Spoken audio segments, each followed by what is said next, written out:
이렇게 외교가 돼서는 안 된다는 거죠, 사실. 우리가 정상회담을 할 때, 사실 어떻게 보면, 물론, 지금 대통령이 알아서 잘 하시겠지만, 사실 가장 어려운 부분이 사실 어떻게 보면 우리가 이 미중 관계에서 어떻게 해야 될 것인가의 문제. 이 그렇다고 해서 전략적 모호성의 문제를 저는 그렇게 좋아하지 않지만, 전략적 모호성을 가져서는 저는 안 된다고 생각해요. 오히려 더 뚜렷한 모습을 가져야 되는데, 이런 어떤 뭐랄까요, 예, 이 양쪽을 왔다 갔다 하는 이런 모습을 보여서는 안 된다고 생각하고, 사실상 많은 여러 가지 이유가 있겠지만 실질적으로 사드가 배치가 실제 된 것은 이번 정부에 들어와서 됐지만 사드 배치가 결정된 바로 결정적 시점이 바로 이때예요, 사실은. 예. 어떻게 놓고 보면. 그러면서 이 시기에 바로 한미일 안보협력 강화가 더욱 강화됩니다. 그래서 가장 가슴 아팠던 시점이 저는 우리 스스로가 한반도 문제에 있어서 대단히 주도권을 잃고 오히려 갈짓자를 걸으면서 실제 뭐랄까요, 중국과의 갈등, 일본과의 갈등, 또 한반도 문제에서의 어떤 주도권을 뺏길 수밖에 없는 사드의 배치 문제라든가 여러 가지 문제들에 연루될 수밖에 없는 사건이 바로 이 박근혜 오바마의 2010년 10월 달에 한미 정상회담의 결과 때문에 그렇다고 저는 생각을 합니다. 어떻게 보면 지금 우리 현재 나타나고 있는 모든 한반도의 문제의 근원이 된 사건이에요, 사실은요. 어떻게 보면 이번 대통령이 가셔서 풀어야 될 문제도 박근혜 오바마 대통령 이제 양쪽 다 대통령이 바뀌었지만 이때 생긴 것들을 다 풀어야 되는 거예요, 사실은. 그래서 어떻게 보면 이번 정부 대통령이 가셔서 풀 문제들은 그때 관련된 시작된 문제들에 대한 것들이 대단히 많습니다. 이거는 다들 아시니까 미국과 1대1로 이야기를 하지 않겠습니다. 이런 지금 싸움을 하고 있습니다. 제가 앞에 있었던 지금 이 이야기, 바로 박근혜 오바마 시기 이 이야기를 드리려고 하는 건데요. 사실 이때의 모습이 바로 이 모습이라고 생각하시면 돼요. 왜 지금 그러면 미국이 이번 대통령도 가시면 그런 일들, 지금 쿼드라고 바뀌었습니다만, 쿼드라는 거 아시죠? 예. 쿼드라는 것을 참가해야 되느냐 말아야 되냐. 이별 쿼드에 대한 이야기도 많습니다만은, 쿼드는 지금 중국을 중심으로 해서, 예를 들면, 4개 국가가, 예를 들면, 싼다고 생각하시면 돼요. 예. 그래서, 그런 쿼드인데요. 그게 이제 쿼드의 중심이 미국을 중심으로, 서쪽은 일본, 동쪽은 일본, 그 다음에 남쪽은 호주, 그 다음에 동쪽에는 인도. 이 국가를 가지고 이제 중국을 에워싸는 거예요. 물론 이것이 사실 어떻게 보면 미국 입장에서나 이걸 쿼드의 입장에서 놓고 보면 이것은 안보적이거나 군사적인 것이 아니다라고 이야기하고 아직도 그런 모습이 나타나고는 있지만 그 군사적인 모습이 뚜렷하고 나타나지 않지만 저는 이것이 군사적인 어떤 모임, 안보적인 어떤 거로 갈 수밖에 없다고 저는 생각을 해요. 감춰져 있다고 생각합니다. 그런데 이것이 지금 코드가 이미 이전에 인도태평양 전략이 있고 그 이전에 오바마 때 있었던 소위 말해서 피보트 에이시아라고 이야기하는 것과 아시아의 핵이라고 이야기하는 것과 리발란싱이라고 이야기하는 그것과 같은 맥락으로 같이 가는 거예요, 사실은. 이미 오바마 정부에 있었던 리발란싱이라는 것 때문에 이게 이제 되는 건데요. 결국은 중국을 나오지 못하게, 밖으로 나오지 못하게 사실은 막는 것에 있어서 소위 동쪽을 담당하는 그 일본과 미일이죠. 미일의 어떤 동맹에서 이쪽으로 나오는, 태평양으로 나오는 중국을 가두어 놓기 위해서 사실은 미국 혼자서 자기가 힘이 있다면 할 수가 있어요. 근데 솔직히 지금 미국이 이렇게 이 코드를 만들고, 이런 것을 만들고 리바란싱 하는 가장 큰 이유는 한마디로 이야기하면, 미국이 힘이 없기 때문에, 힘이 빠졌기 때문에, 돈이 없기 때문에, 예전같이 미국의 방위력이나 경제력을 일하는 것이 전 세계의 경제력과 군사력을 합친 것보다 많다고 생각하는 그 시기는 아니거든요, 이제는요. 그러면 결국은 미국은 아까 말씀드렸듯이 자기 어떤 것을 자기 나라의 어떤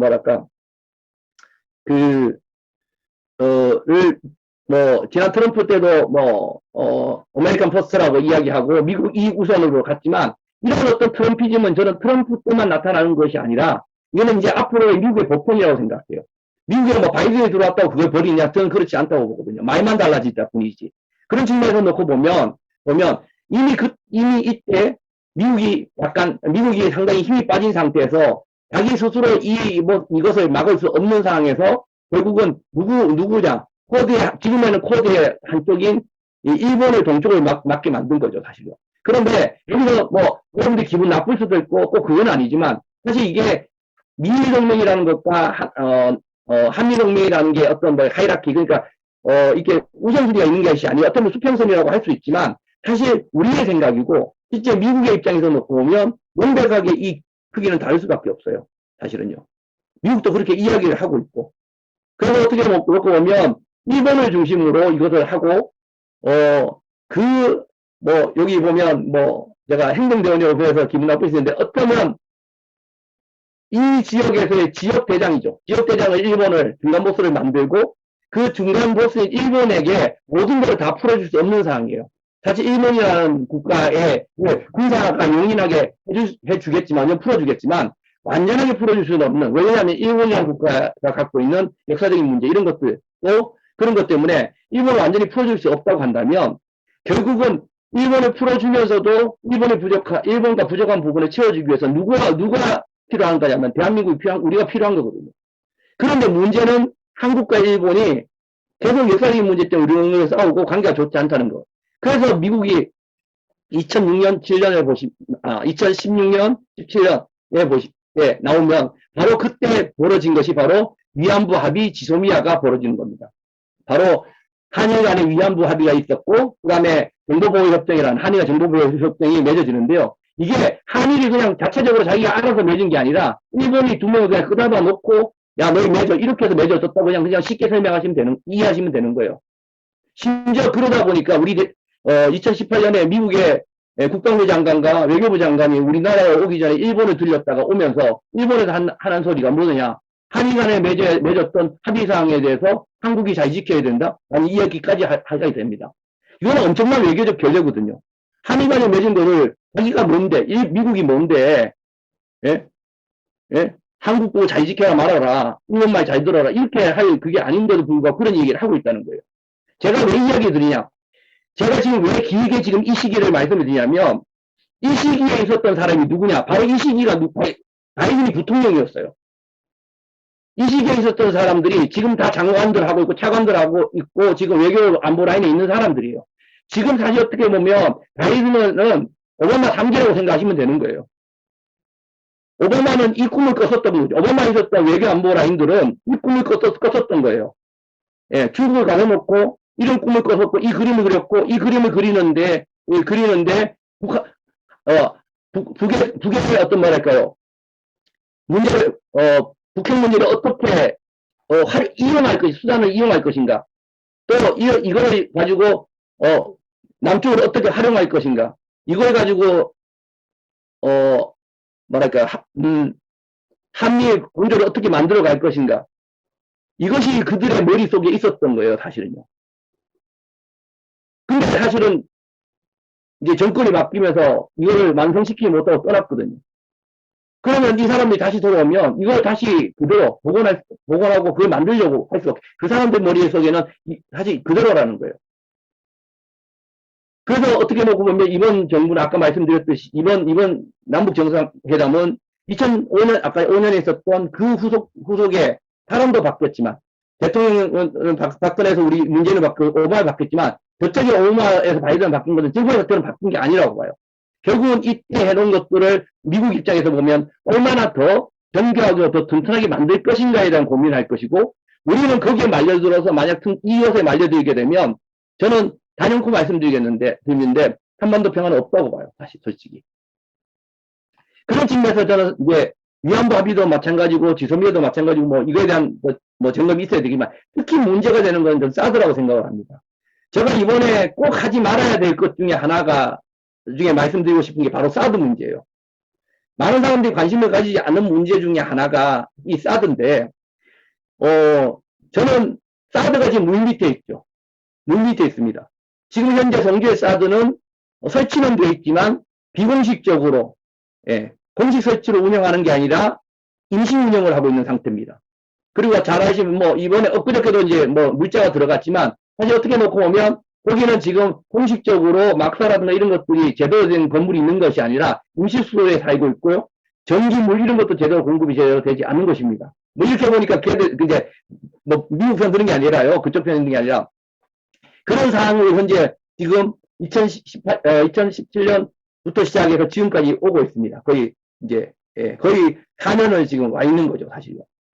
예. 그리고 이제 그걸 집어넣었던 사람이, 다시 대통령이, 바이든이 들어왔습니다. 여러분들, 미국에 지금 현재 이번 방송, 이걸 들으시는 분도 있겠지만, 지금 계속적으로 미국에서 나오는 이야기를 보면, 대단히 초당적으로 성주에 있는 사드 문제를 제기하고 있습니다. 어떻게 제기를 하고 있냐면, 성주의 사드를 그냥 뭐 추가 배치하고 업그레이드 그런 얘기를 하는 게 아니고요. 성주 사드가 왜 저렇게 방치되고 있고, 특히 문제는 뭐냐. 우리 아들딸들이, 그러니까 미국에서 보낸 아들들이, 자식들이 왜 목욕도 못하고 저런, 그런 비인격적인 곳에서 생활을 하면서 군대 생활을 해야 되느냐 식으로 공격을 하고 있어요. 이거를 인권 문제로 공격하고 있는 거예요. 예. 그러니까 결국은 사드가 지금 현재로는 이제 언제든지 나가야 될 상황일 수 있는 임시 배치하고 있는 상황에서 지금 현재 아직 환경평가도 안 했거든요. 근데 이거를 저는 어떻게 생각하느냐? 아마 정식 배치를 하고 뭐 소위 건물도 짓고 아마 그렇게 하는 정식 배치화 시키려고 할 가능성이 저는 대단히 많다고 봐요. 예. 그러니까 이게 뭐냐면 결국은 이 사드의 정식 배치의 문제는 아까 말씀드렸듯이 한반도의 대목받기라고 저는 생각하거든요, 사실은. 사드를 배치한 것은 뭐 북핵이라고 이야기하시는 분도 있을지 모르겠지만 저는 그렇게 생각하지 않습니다. 결국은 북의 문제고 최근에 사드가 업그레이드가 돼서 예전에 사드 들어오기 전까지만 해도 이거는 뭐랄까요. 레이더를 장거리로 바꾸려면 시간도 많이 걸리고 번거로워서 안 된다. 이거는 그때는 그랬을지 모르지만 지금은 아니에요. 예. 단추만 돌리면 8시간 만에 1000km짜리 레이더가 지금 3000km로 바뀌는 거로 업그레이드가 다 됐습니다. 예. 처음에 그거 시작할 때 그렇게 안 하겠다고 했잖아요. 근데 다 만들었고, 공공연히 지금 미국은 이미 사드는 언제든지 3000km를 운영하고 중국을 내다볼 수 있는, 소위 대중용으로 쓰는 것을 명백히 했고, 이것이 미국의 MD 체제하고 연동을 시켜놓고 있는 것을 프로그램을 돌리고 있습니다. 업그레이드 시키고 있습니다. 자, 이런 상황에서 사드가 공식 배치가 되면 결국은 숫자는 늘어나지 않을지 모르겠지만, 여러분들 아실지 모르지만, 중국을 우리가 2017년에 얼마나 이 사드 때문에 힘들었습니까? 예, 힘들었죠. 근데 이게 지금 끝난 게 아니라 그냥 임시 봉합된 상태예요. 정말. 언제 터질지 모르는 진짜 임시 봉합된 상태입니다. 우리 모래주머니, 팥주머니를 만들 때 그냥 설계설계 그냥 꾸며놓은 거예요. 터질지 모르는 사건입니다. 예. 그런 상황에서 지금,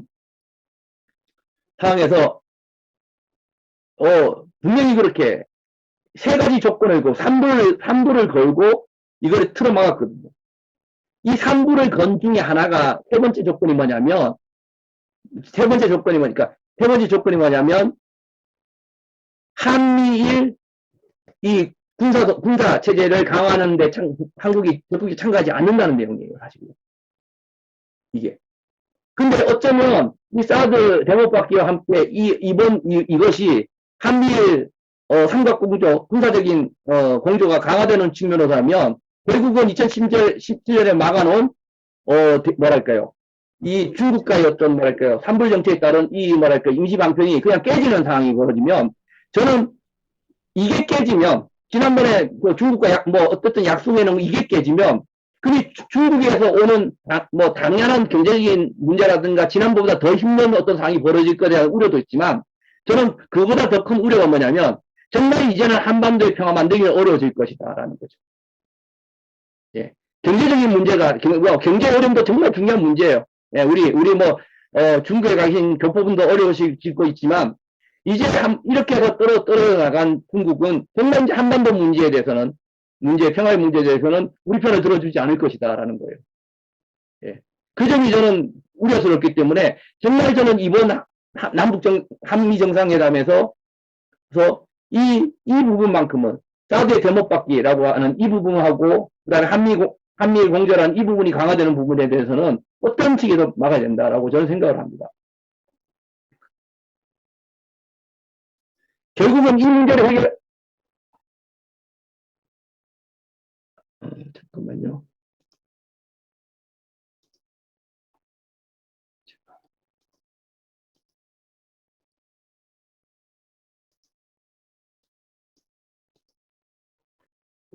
예. 결국 이 상황에서 뭐라고 할까요? 답은 저는 결국 군단 체제와 냉전 체제를 해결하는 방법밖에 없고 결국 우리가 이번 한미 동맹에서 가장 한미 그에서 해야 될 가장 그것은 결국 미중의 틀 속에서 남북이 지금까지 2018년 만든 이 상에서 잡았던 손을 놓지 않을 그런 어떤 뭐랄까요 그 확고함 남북 관계의 확고함을 보여주는 것이 가장 우선이 아닌가라고 생각을 합니다. 예. 그냥 단순히 지금까지 한미 정상회담에 레토릭 같이 그냥 말로 나왔던 것들은 많았어요, 사실은요. 항상 미국은 그랬잖아요. 한반도의 평화와 남북 관계의 발전과를 미국은 지지한다. 그런 말이 안 나왔던 한반도 한미 정상회담이 있었나요? 예, 없었을 겁니다. 거의 다 있었을 겁니다. 예, 예. 그런데 그런 것이 아니죠. 저는 이번 한미 정상회담에 이제 꿈 같은 얘기지만 그런 옛날에 했던 이야기 같이 하나만 그렇게 아니 뭐 지지한다 이런 얘기 아니라 그냥 대놓고 한미 정상회담을 통해서 미국은 한국과 남북 간에 소위 말해서 뭐 속된 말로 남북 간에 이런 손잡고 가는 거에 대해서 해코지 안 하겠다. 예, 뭐 해코지라는 단어를 쓸 수는 없겠지만요. 예, 그런 어떤 정도의 정확하게 뭔가가 있어야 된다고 생각해요. 사실은요. 뭔가를. 예, 단순히 뭐 지지한다 이런 뭐 레토릭이 아니라 사실 뒤쪽으로 말씀을 드리겠지만 연합선 문제부터 그 유엔사 문제부터 시작해서 한미 워킹그룹 이런 것들 다양한 이런 문제들 이런 것들이 다 어떻게 놓고 보면 한미 뭐죠 우리 남북 관계에서 미국의 딴지거기라고 저는 생각합니다. 결국 저는 이번 대통령이 가서 꼭 하셔야 될 것이 2018년에 우리가 만들었던 그 남북관계 한번 잡았던 그 손이 절대 지금도 놓지 않고 있는 정말 따뜻한 온기가 느껴지는 손이라는 것을 분명히 밝히고 그 속에서 결국은 지금 우리라는 손을 너희 스스로 우리 손을 갈라놓을 곳고 이 손을 잡았던 손을 놓게 만들려고 하는 일련의 그런 미국 내에서의 어떤 모습이라 이런 것들을 차단할 수 있는 뭔가 뭐 명백하게 차단할 수 있고 할 수 있는 이런 것들에 대한 노력이 저는 있어야 되지 않을까. 또 그런 것들이 실제적으로 뭐 비현실적일지 모르겠지만 지금과 나와 있었던 한미 정상회담에서 남북 관계에 대한 그런 어떤 문구와는 또 다른 어떤 뭘까요 확고한 어떤 문구들을 만들어내야 되지 않을까라고 저는 생각을 합니다. 제가 뭐 앞쪽에도 말씀드렸지만 제일 우려스러운 것 중에 하나가 이거 좀 지나갔는데요. 그 중에 하나가 제가 말씀을 드렸죠. 미국의 대북 정책은 아마 우리 대통령의 그 미국에 가시고 난 다음에 갈 가능성이 많다. 한미 정상회담이 끝나고 난 다음에 할 가능성이 많다라고 제가 이야기를 하면서 물론 뭐 페북에도 얹고 쓴 적도 있었지만 하면서 그러면서 그렇게 되면 아마 참 힘들어질 거다라고 이야기를 한 이유가 여러분들 지금까지 한 얘기를 들으면 아실 거예요. 왜냐하면 결국은 미국은 다 만들어놨어요. 누구 말이 듣고 일본 말이 듣고 예. 대북정책 일본 말을 더 많이 듣고 대북정책 만들어왔다고 생각합니다. 저는요. 좀 속된 말로. 그러면 한국말을 듣지 않은 상태에서 대통령한테 물론 이미 설명을 했겠죠. 뭔가 설명을 하고 했겠지만 그런 거 없이 발표를 하는 것과 한국의 대통령을 워싱턴에 불러놓고 한미 정상회담을 하고 난 다음에 발표하는 것과 어느 게 더 미국 입장에서 보다고 아니죠. 명분이 생기고 더 정당성을 부여받겠어요. 아니 한국이 사인했다는 거거든. 한국 대통령도 와서 좋다고. 그러니까 한미 정상회담 문구에 이런 게 들어가면 정말 들어갔는데 예를 들면 솔직히 한미 정상 바이든 대북 정책이 예를 들면 정말 획기적이지도 않고 별로 진통치도 않고 오히려 정말 마이너스 뭐 하나만한 소리일 수도 있는 건 모르겠지만 사실 말해서 예를 들면 뭐 조금 더 우리가 봐서는 대단히 힘든 그런 상황 같다라고 생각했는데 우리 한미 정상회담에 미국의 대북 정책을 대북 어떤 방향과 정책을 뭐랄까요 뭐 찬성한다고 해야 되나요? 그런 문구가 한미 정상회담 문구에 들어간다고 생각을 해보십시오. 도대체 어떤 일이 벌어질까? 만약에 그러면 저는 지금도 사실 북이 우리하고 하고 싶어 하지 않는 가장 큰 이유가 여러분 잘 아시겠잖아요.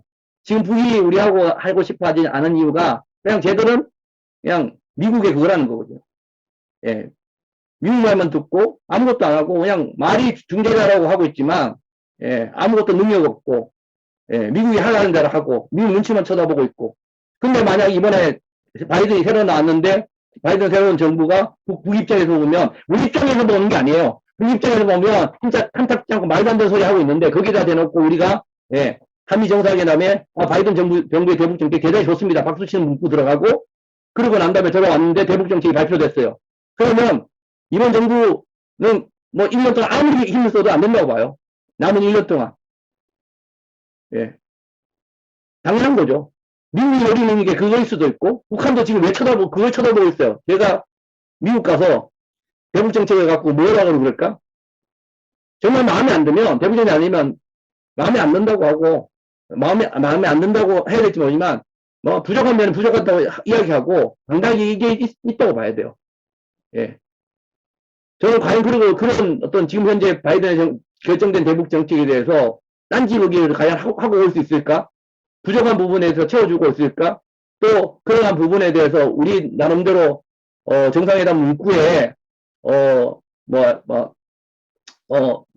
차라리 담지 않는다든가 뭐 담는다고 하더라도 예 뭔가 우리의 뭐랄까요 충분히 뭐 대북 정책에는 이해를 가나 이해하고 그것이 이거 하고 그것이 어떤 방향으로 더 발전되기를 바란다는 식으로 조금 더 우리가 발전적인 목소리를 낼 수 있을지 이게 대단히 저는 중요하다고 봐요. 현재 바이든이 만들어 놓은 대북 정책을 그대로 받고 그걸 문구를 그대로 담는 그런 오류를 하고 돌아오는 이유는 없어야 되지 않을까. 만약 그렇게 되면 정말 저는 이거 지금 기다리고 있기 때문에 북이 기다리고 있기 때문에요. 예, 무슨 일이 날지 저는 북의 김여정이 3월 15일날 발표한 게 있습니다. 여러분들 아시죠? 3월 15일날 작년에 개성공단 연락사무소 부시겠다고 해서 부셨지 않습니까? 예. 그리고 이제 잠깐 중단이 됐죠. 올해 3월 15일날 북이 발표한 게 세 가지가 있어요.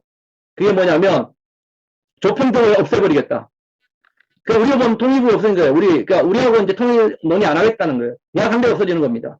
두 번째, 금강산 국제협력기구 같은 남북 교류협력기구를 다 없애버리겠다는 거거든요. 두 번째. 예. 그죠? 그 다음 세 번째가 뭐였죠? 갑자기, 그래서 세 가지를 이야기를 합니다. 그런데 이걸 분명히 할 가능성이 있어요. 세 번째가 남북 군사합의 파기죠. 군사합의 파기죠. 근데 그걸 발표하고 난 다음에 김여정의 담화물이 계속 나오고 있음에도 불구하고 실제 지난번 같은 경우에는 북이 6월달에 김여정 담화가 발표가 되고 두 번째 담화를 발표하고 3일병과 개성공단에 폭파해버렸거든요. 그 유학사무소를. 그러니까 이번 같은 경우는 아직까지 김여정 부부장이 다시 개최했음에도 불구하고 지금 실행에 오지 않는 가장 큰 이유 중에 하나가 저는 우리 남북 정상회담, 그러니까 북미 정상회담에서 우리가 어떤 모습으로 갔다가 돌아올 것인가를 기다리고 있다고 생각해요. 이미 저는 개인적으로 조평통은 벌써 사라졌다고 생각하는 사람 중에 하나고요. 뭐 무서운 이야기지만 저는 그 금강산 지난번에 개성공단 뭐라고 할까요? 연락사무소를 폭파해버렸는데 또 이번에는 사실 이미 이야기한 건 개성공단에 있는 호텔을 그냥 쓸어버릴 가능성이 있다고 저는 생각합니다. 개인적으로. 예.